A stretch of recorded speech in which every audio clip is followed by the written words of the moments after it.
அஸ்ஸலாமு அலைக்கும் வரஹ்மத்துல்லாஹி வபரகாத்துஹு. கண்ணியமிக்க சூஃபி டிவி நேயர்களே, பாலைவனத்தில் இறைநேசர்கள் பாதம் பட்டால் அந்த பாலையும் பூப்புக்கும் என்று பழமொழி சொல்வார்கள். அப்படி இறைநேசர் பாதம் பட்டு 200 வருடங்களாக அடையாளமாக திகழக்கூடிய ஒரு இடத்தையும் பரக்கத் பொருந்திய அந்த இடத்தையும் நான் பார்க்க இருக்கிறோம். அந்த இடம் எங்கு இருக்கிறது, அதற்கு எப்படி செல்ல வேண்டும் என்பதையெல்லாம் தெரிந்து கொள்வதற்கு முன்பாக சூஃபி டிவியை முதல் முறையாக பார்க்கக்கூடிய நம்முடைய நண்பர்கள் நம்முடைய சேனலை சப்ஸ்கிரைப் செய்து கொள்ளுங்கள். அருகில் இருக்கக்கூடிய பெல் ஐக்கானை அழுத்தி ஆல் என்று கிளிக் செய்து கொண்டால் நாங்கள் போடக்கூடிய ஒவ்வொரு காணொலியும் உங்களை வந்து அடையும் என்று கேட்டுக்கொண்டு தவறாமல் இந்த காணொலிக்கு ஒரு லைக் கொண்டு போட்டு விடுங்கள். நீங்கள் போடக்கூடிய லைக் தான் எங்களை மேலும் மேலும் இறைநேசர்களுடைய வாழ்வியல் வரலாறுகளை மக்களுக்கு எடுத்து தூண்டுதலாக இருக்கும் என்று கேட்டுக்கொண்டு வாருங்கள், வரலாற்றை அறிவோம்.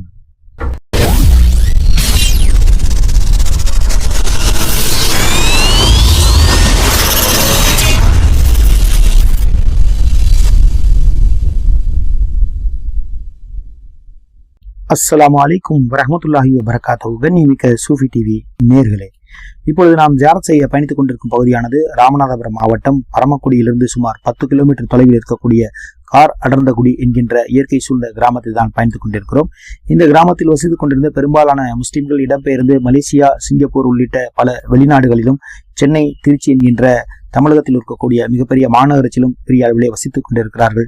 இருந்தாலும் வருடத்திற்கு ஒரு முறை, அதாவது முஹர்ரம் மாதம் பிறை 10 முடிந்து முதலில் வரக்கூடிய ஞாயிற்றுக்கிழமை அன்று இங்கு அனைத்து மக்களும் பல வெளிநாடுகளிலும் இருக்கக்கூடியவர்களும் உள்ளூரில் இருக்கக்கூடியவர்களும் இந்த கிராமத்து பகுதிக்கு வருகை தருகிறார்கள். அப்படி வருகை தந்து சுமார் 350 வருடங்களுக்கு முன்பு தங்களது கார் அடர்ந்தகுடி கிராமத்திற்கு வருகை புரிந்து இங்கு இருக்கக்கூடிய மக்களை தீனுல் இஸ்லாத்தை ஏற்க செய்த ஹல்ரத் தக்கலை பீர் முகமது அப்பா ரஹ்மத்துல்லாஹி அலைஹி அன்னவர்களுடைய சில்லா இருந்த சில்லடி தர்கா ஷெரீஃபாக இருக்கிறது. அங்கு அனைவரும் ஒன்று கூடி கந்தூரி எடுத்து ஜாதி மத பேதமின்றி அனைத்து சமூக மக்களும் அந்த பகுதியில் பங்கேற்று அனைவரும் தங்களது உற்றார் உறவினர் நண்பர்கள் படைசூழ சந்தித்து மகிழ்ந்து அந்த தினத்தை இன்புற்று இருக்கிறார்கள். இப்பொழுது நாம் அந்த கந்தூரி விழா நடக்கக்கூடிய ஹல்ரத் தக்கலை பீர் முகமது அப்பா ரஹ்மத்துல்லாஹி அலைஹி அன்னவர்களுடைய அந்த சில்லடிக்குத்தான் நாம் இப்பொழுது சென்று கொண்டிருக்கிறோம். அங்கே நாம் அதைத்தான் நாம் பார்த்து கொண்டிருக்கிறோம். இந்த கிராமம் இயற்கை சூழ்ந்து இருக்கக்கூடியது. அனைத்து சமூக மக்களுமே இங்கு இருக்கிறார்கள்.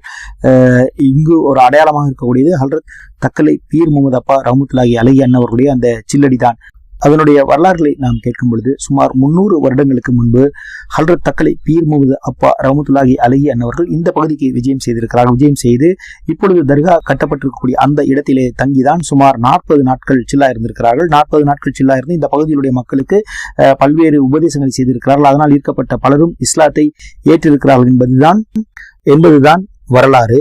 தங்களை தீனுல் இஸ்லாத்தை ஏற்பதற்கு காரணமாக இருந்த ஹல்ரத் தக்கலை பீர் முகமது அப்பா ரஹ்மத்துல்லாஹி அலைஹி அன்னவர்களை நினைவு கூறும் முகமாக இங்கு பிறக்கக்கூடிய பிள்ளைகளுக்கு இப்பொழுதும் பீர் என்று துவங்கும் பெயரையோ அல்லது ஆண் குழந்தைகளுக்கு பீர் என்று துவங்குவதோ அல்லது பீர் என்று முடியும் பெயர்களைத்தான் இந்த பகுதியில் இருக்கக்கூடிய இஸ்லாமிய மக்கள் வைக்கிறார்கள். பீர் என்றுதான் பேர் வைக்கிறார்கள். அதன் சொல்லி பாக்குறீங்க. இப்போ நீங்க அந்த சில இடத்துக்கு வந்தாச்சு. அந்த தர்கா ஷெரீஃபை தான் இப்பொழுது நம்ம பார்த்து கொண்டிருக்கிறோம்.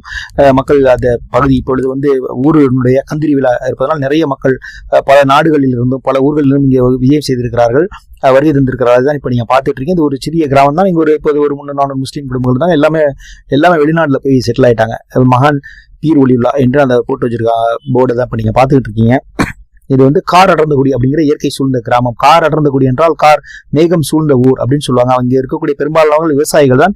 பெரிய விவசாயமுக்கு இந்த தக்கலை பீர் முகமது அப்பா ரஹ்மத்துல்லாஹி அலைஹி அன்னவர்களுடைய தர்கா ஷெரீஃபிற்கு பின்னாடி ஒரு பெரிய குளம் ஊரணி இருக்கிறது. ஊரணின்னு சொல்லுவாங்க, குளமும் ஊரணின்னு சொல்லுவாங்க. நிறைய மக்கள், நூற்றுக்கணக்கான மக்கள் வந்திருந்தாங்க. வந்து அந்த விழா அந்த பக்கம் நடந்துட்டு இருக்கு. இப்போ நம்ம அவங்களுடைய அந்த சில்லடி இடத்தை தான் நம்ம உள்ள போய்கிட்டு இருக்கோம். அதுதான் நீங்க இப்ப பாத்துக்கிட்டு இருக்கீங்க. கிட்டத்தட்ட 300 வருடங்களாக இப்படி கட்டி இதை பராமரித்து வைக்கிறாங்க. இந்த மக்கள் இந்த கந்தூரி விழாவே கிட்டத்தட்ட 200 வருடங்களாக தொடர்ந்து நடந்து கொண்டிருக்கிறது. அப்பொழுதே இந்த பகுதியில் இருக்கக்கூடியவர்கள் பல ஊர்களுக்கும் பல நாடுகளுக்கும் சென்று விஜயம் செய்து வணிகம் செய்யக்கூடியவர்களாக வாணிபர்களாக இருந்தார்கள். அந்த அடிப்படையில் தான் இங்கு வசிக்கக்கூடிய மக்கள் எல்லாருமே மலேசியா, சிங்கப்பூர் உள்ளிட்ட பல வெளிநாடுகளிலும் இருக்கிறார்கள். அதே போல பல வெளியூர்களிலும் இருக்கிறாங்க. சென்னை, திருச்சி என்கின்ற ஊர்ல பெரும்பாலும் அங்கதான் இருக்கிறாங்க. அந்த இப்போ இந்த பகுதிக்கு இப்போ உள்ள இருக்குங்களா, இங்க செய்யறாங்களா, இந்த இடத்திற்குள்ளதான், இந்த பகுதியில தான் ஹல்ரத் தக்கலை பீர் முகமது அப்பா ரஹ்மத்துல்லாஹி அலைஹி அவர்கள் தாங்கள் இங்க வந்து சில்லா இருந்தாங்க. இந்த இடத்துல தான் இருந்தாங்க. அங்கதான் எல்லாமே வச்சிருக்காங்க மக்கள் எல்லாமே. சும்மா ஒரு அடையாளத்திற்காக அந்த இடத்துல விளக்கு போட்டு, அந்த இருந்த நள்ளிரவுல விளக்கு போடுவாங்க, அந்த விளக்கெல்லாம் சும்மா போட்டிருக்காங்க. இதெல்லாம் எதுவுமே செய்யறதுனால இது ஒரு அடையாளத்திற்காக வைத்திருக்கிறார்கள். இந்த பகுதியில தான் ஹல்ரத் தக்கலை பீர் முகமது அப்பா ரஹ்மத்துல்லாஹி அலைஹி அவர்கள் சில்லா இருந்திருக்காங்க. சில்லா இருந்து இங்கதான் மார்க்க பிரச்சாரத்தை துவக்கி இருக்கிறார்கள். பல மக்கள் அவர்களை சந்தித்து என்ன பண்றாங்க, இஸ்லாத்தை தீனுல் இஸ்லாத்தை ஏற்றிருக்கிறாங்க. இதுல இன்னும் சிறப்பான சம்பவம் என்னன்னு சொல்லுவாங்கன்னா, பிள்ளை இல்லாத தம்பதியை ஒருத்தர் சந்தித்ததாகவும் அவர்கள் எங்களுக்கு குழந்தைக்காக துவா செய்யுங்க அப்படின்னு கேட்டதாகவும், அதற்கு பிறகு அவர் துவாவை கொண்டு குழந்தை பிறந்ததாகவும், அதற்கு பிறகு அவர்கள் மகான் அடிப்படை தீனுல் இஸ்லாத்தை ஏற்றதாகவும் ஒரு சம்பவத்தை சொல்கிறார்கள். பல மக்கள் இங்க இப்ப நீங்க பாத்துட்டு இருக்கீங்க, கந்தூரி விழா நடந்துட்டு இருக்கு. பல மக்களுமே என்ன பண்றாங்கன்னா, அனைத்து சமூக மக்களும், இந்த ஜாதி மத பேதமின்றி அனைத்து சமுதாய மக்களுமே இந்த ஊர்க்காரர்களின் அடிப்படையில் இங்க கந்தூரி ஆக்கி பெரிய அளவில் என்ன பண்றாங்கன்னா, இந்த தினத்தை சந்தித்து மகள உற்றார் எல்லாருமே வெளிநாட்டுல வெளியூர்ல இருக்காங்க. அவர்கள் எல்லாமே தங்களுடைய சொந்த பந்தங்களை பார்க்கக்கூடிய ஒரு நாளாகவும் இந்த கந்தூரி விழா இருக்கிறது. அதைத்தான் இப்ப நீங்க பாத்துட்டு இருக்கீங்க. எல்லா சமுதாய மக்களுமே என்ன பண்றாங்க, ஒற்றுமையாக கலந்து ஒரு சமூக நல்லிணக்க விழாவாகவே இங்கே தக்கலை தீர்முகதப்பா விழா இருக்குது. இது அந்த ஊரில் இருக்கக்கூடிய பள்ளிவாசல், காரந்தோடியில ஒரு பள்ளிவாசல் இருக்கிறது. அந்த ஊரில் இருக்கக்கூடிய அந்த பள்ளிவாசலை தான் இப்பொழுது நீங்க பார்த்துக்கிட்டு இருக்கீங்க. நிறைய அற்புதமான ஒரு இடம், ரொம்ப இயற்கை சூழ்ந்த இடம். அந்த பள்ளிவாசல் இருக்கக்கூடிய ஒரு மிகப்பெரிய மரம் ஒன்று இருக்கு. அதை அப்படியே எடுத்து வச்சுமா நம்ம காட்டுவதற்காக பள்ளிவாசல் நல்ல எழில் சார்ந்து கட்டி வச்சிருக்காங்க. அழகான முறையில கட்டப்பட்ட ஒரு பள்ளி, மிக பழமையான பள்ளி. இந்த பள்ளியும் கட்டியுமே கிட்டத்தட்ட 50 வருடங்களுக்கு மேல் ஆகிவிடும். 100 வருடங்களுக்கு முன்பு கட்டப்பட்ட பள்ளி இப்பொழுது இந்த கட்டிடமாக கட்டப்பட்டு கிட்டத்தட்ட 40 வருடங்கள் ஆகியிருக்கிறது. அதை தான் நீங்க இப்ப பார்த்துக்கிட்டு இருக்கீங்க. இறை நேசர்களின் பாதம் பட்ட இடம் கூட பரக்கத் பொருந்தியது என்பதற்கு ஆதாரமாக இருக்கக்கூடிய இந்த தக்கலை பீர் முகமது அப்பா ரஹ்மத்துல்லாஹி அலைஹி அவர்கள் சில்லா இருந்த இடத்தை என்றவர்கள் ஜியாரத் செய்யுங்கள், இறைநேசம் பெறுங்கள். ஆன்மீக பாதையில் பயணம் செய்யக்கூடிய முரீதின்கள் அவசியம் ஜியாரத் செய்யுங்கள் என்று கேட்டுக்கொண்டு, வேறொரு இறைநேச பெருந்தகையின் வாழ்வியல், இஸ்லாமிய வரலாறு, சரியத் சட்டத்திட்டங்களோடு ஒரு அடையாளத்தோடு உங்களை மீண்டும் சந்திக்கிறோம் என்று கூறி விடைபெறுகிறோம்.